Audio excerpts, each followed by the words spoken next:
Selamat malam pemirsa, hari ini ada berita baru lagi yang viral, yaitu belum selesai kasus Brigadir J sekarang muncul lagi dengan kasus yang hampir sama pemirsa. Mari kita simak selengkapnya. Papua mencekam. Polri TNI kembali baku tembak dengan KKB Louis Kogoya saat pidato Presiden. Omega Batkorumbawa, iNews Selasa tanggal 16 Agustus tahun 2022 pukul 14.18 waktu Indonesia Barat. Papua, menjelang hari ulang tahun HUT ke-77 kemerdekaan Republik Indonesia, Papua masih mencekam dengan letusan senjata dari KKB teroris di Sugapa, Intan Jaya, Papua, Selasa tanggal 16 Agustus tahun 2022.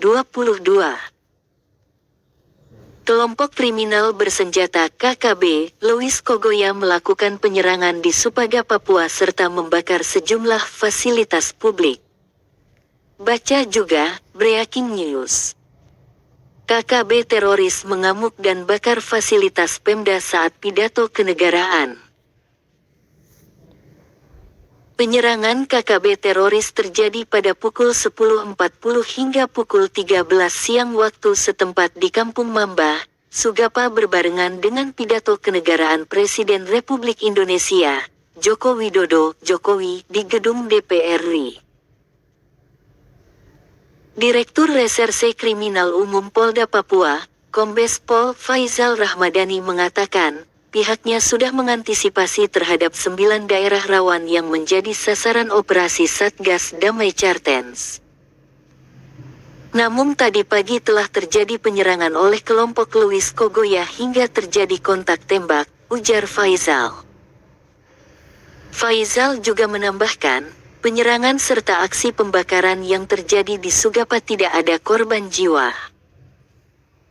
Sampai saat ini aparat TNI Polri masih melakukan pengamanan ketat di Sugapa dan sekitarnya, pungkasnya. Dikutip dari Official News. Belanja negara tahun depan nyaris Rp3.000 triliun, buat apa saja? Chandra Iswinarno, Muhammad Fadil Jailani. Kamis, tanggal 14 April tahun 2022 pukul 20.48 waktu Indonesia Barat. Suara. Pemerintah pada tahun 2023 mendatang menyiapkan hampir Rp3.000 triliun belanja negara. Angka ini hampir setara 14% dari produk domestik bruto PDB.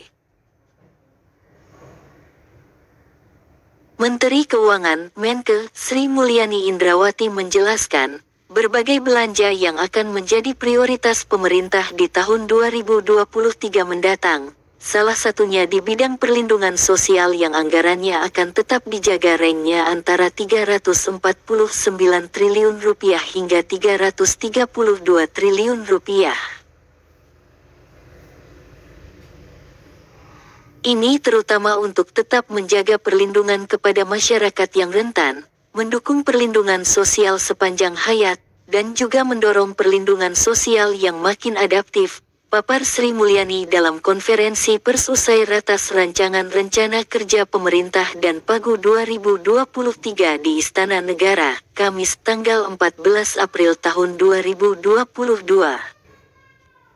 Untuk mendukung hal tersebut, data penerima perlindungan sosial akan semakin dimutakhirkan. Kementerian Sosial juga akan meluncurkan program pemberdayaan yang diintegrasikan dengan program perlindungan sosial. Baca juga, pemerintah siapkan dana Rp30 triliun dari APBN 2023 untuk proyek ibu kota baru. Lebih lanjut, belanja pemerintah juga akan diprioritaskan untuk bidang kesehatan. Menke memaparkan anggaran kesehatan selama 3 tahun terakhir ini melonjak karena adanya pandemi COVID-19. Selanjutnya, Menke, peringkat daya saing RI masih rendah dibandingkan negara ASEAN. Iwan Supriyatna, Muhammad Fadil Jailani. Kamis, Tanggal 14 April tahun 2022 pukul 12.20 waktu Indonesia Barat. Suara Menteri Keuangan Sri Mulyani Indrawati mengatakan hingga saat ini peringkat daya saing Indonesia terbilang masih cukup rendah jika dibandingkan dengan negara-negara di ASEAN. Hal tersebut dikatakan Sri Mulyani dalam acara penandatanganan perjanjian oleh Indonesia Investment Authority (INA) tahun 2022, Kamis tanggal 14 April tahun 2022. Untuk itu salah satu cara untuk memperbaiki peringkat daya saing ini dibutuhkan pembangunan infrastruktur yang merata di seluruh Indonesia. Percepatan pembangunan infrastruktur pilar sangat penting dalam majukan ekonomi Indonesia terutama aspek perbaikan daya saing dan produktivitas, kata Sri Mulyani. Baca juga, Sri Mulyani minta belanja kementerian dan lembaga lebih berkualitas. Menurut dia dengan pembangunan infrastruktur seperti jalan tol bisa meningkatkan peringkat daya saing atau competitiveness index. Peringkat Indonesia masih relatif lebih rendah dari negara ASEAN, kami pahami PR kita masih sangat banyak. Pembangunan infrastruktur juga butuhkan pendanaan sangat besar, katanya. Sri Mulyani Indrawati mengatakan bahwa pembangunan infrastruktur juga membutuhkan pendanaan yang sangat besar. RPJMN tahun 2020 sampai tahun 2024 menunjukkan bahwa kebutuhan pendanaan untuk infrastruktur Rp6.445 triliun. APBN dalam hal ini menyediakan Rp2.385 triliun atau 37% dari kebutuhan. Jika dihitung selisihnya, maka masih butuh dana sekitar Rp4.060 triliun. Baca juga. Data dikurip dari Suara.com. Melaporkan.